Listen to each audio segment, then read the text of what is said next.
book is really good for inspiration. And then it shows his early work too. Not as corpus. Makes me want to go back through this book again.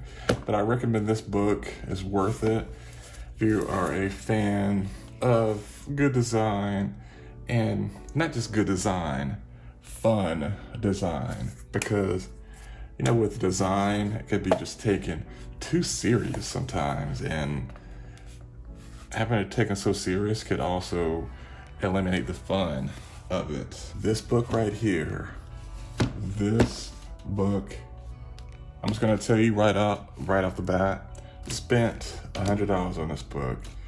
And at first I'm not even gonna kid, I was nervous. And I say that I was nervous because spending $100 on a book, why in the world would somebody do such a thing? And doing that, I realized why the book was so valuable and why so many people had it. And I have a video going through this book on my channel.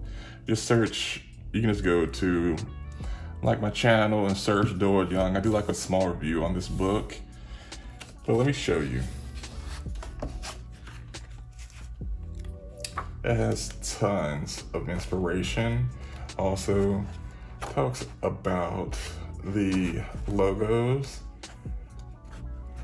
And a lot of this is done with, not even gonna say a lot, a majority of this stuff he did with pencil. And what is this that I have here? Just have that as a reference. And then at the beginning, you have a few other people at the beginning talking about Doyle. And then it even has one of his fonts that he did. So there you go.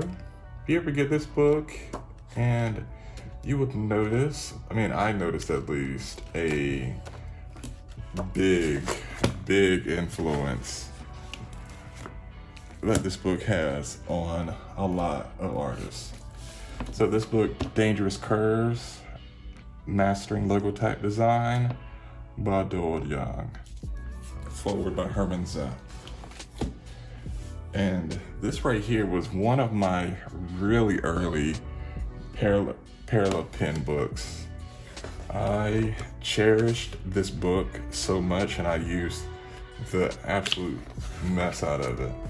It's a very simple, straight to the point book, not so many pages. As a gallery, talks to you about using the pens, writing with them, drawing with them. And I have to say, I believe this was the book that taught me that with parallel pens, you could use watercolor ink. Also, it even talks about cleaning them, and I have not used gouache because I'm not going to ruin my parallel pens with that.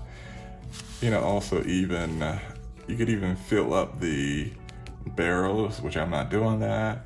And then right here, whoops, there we go. Now you can see it. In my empty cartridges, you see, this is where I learned it from.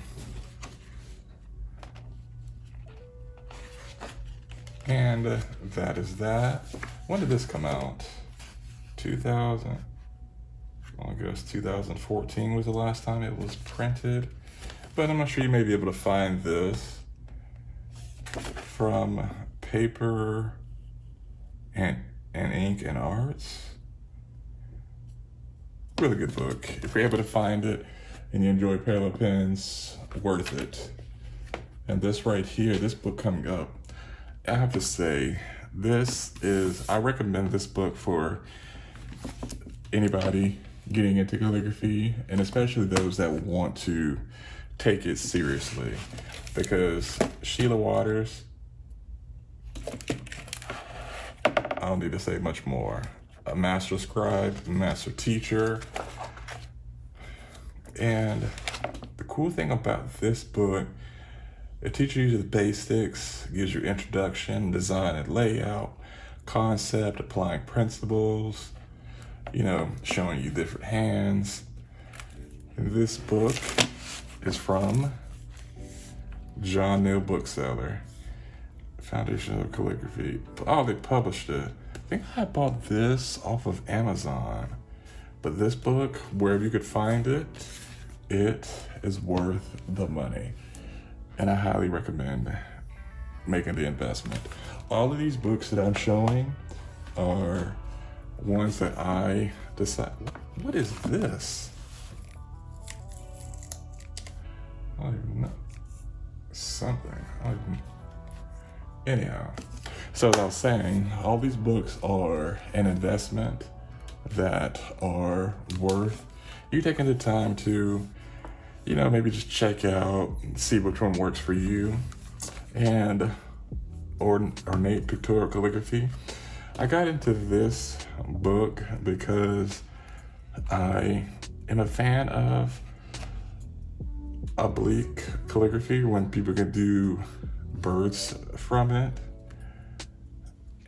It's just incredible how beautiful they are. And it reminds me, I want to dedicate, at one point I tried to dedicate my time to learning this type, but it just didn't work out. It makes me want to try and attempt it again, because this is just so immaculate and incredible to me. I don't even remember where I bought this. It just has it for $10. Let's move on.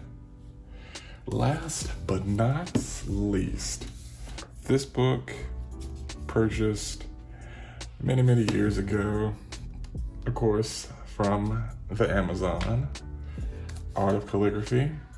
I think I got it from Amazon. Most likely I did. I, as you all see, made it this far in the video. Let me know in the comments below which book interests you and which ones do you have. And this book right here, The Art of Calligraphy, it has like a different approach. It talks about the development of script, and it also gives you, which is, I feel, one of the most important things to calligraphy, is learning the stroke pattern. And I say the stroke pattern, that may not be the correct terminology to use. Learning which to start, which stroke to start with, and to end with, because each letter has a way how they are written. And one more thing about this book is that it shows you the angle for the hand, also gives you a way how to hold the pen. But that is it. Let me know what you thought in the comments below, and I will see you in the next video. Thank you all so much for the love, and have a good one. As I just finished wrapping up the video, I looked and saw that I had two books that I forgot to mention. This one right here, called The Script Letter, is Form, Construction, and Application. I believe this book was made like in the 80s. And I found this, I believe, I really don't even remember where, but this book has a lot of script inspiration and really just showing how it has been applied. A lot of cool different styles in each section, ranging from model line, even talks about the layout. Let's see if we can find when this book was made. It's Form, Construction, and Application by Tommy Thompson. This Dover edition, first published in 1965, is an unabridged and corrected republication of the revised 19 55 edition of the work, first published by Studio Publications in 1939. Wow. So I'll say this is from the 60s. See, if you are able to find vintage books like this, I recommend doing so. Because this is from the 60s and this is from the 2020.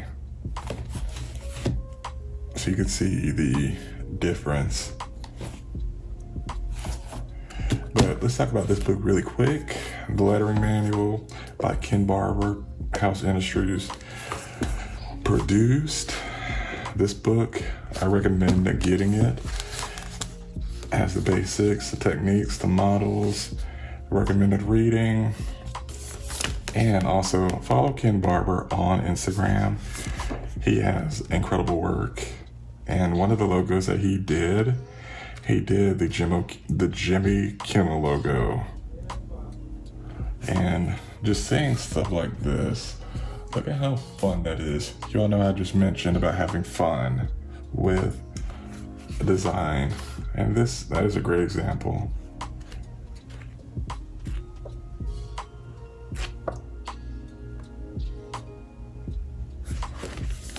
Catch you in the next video.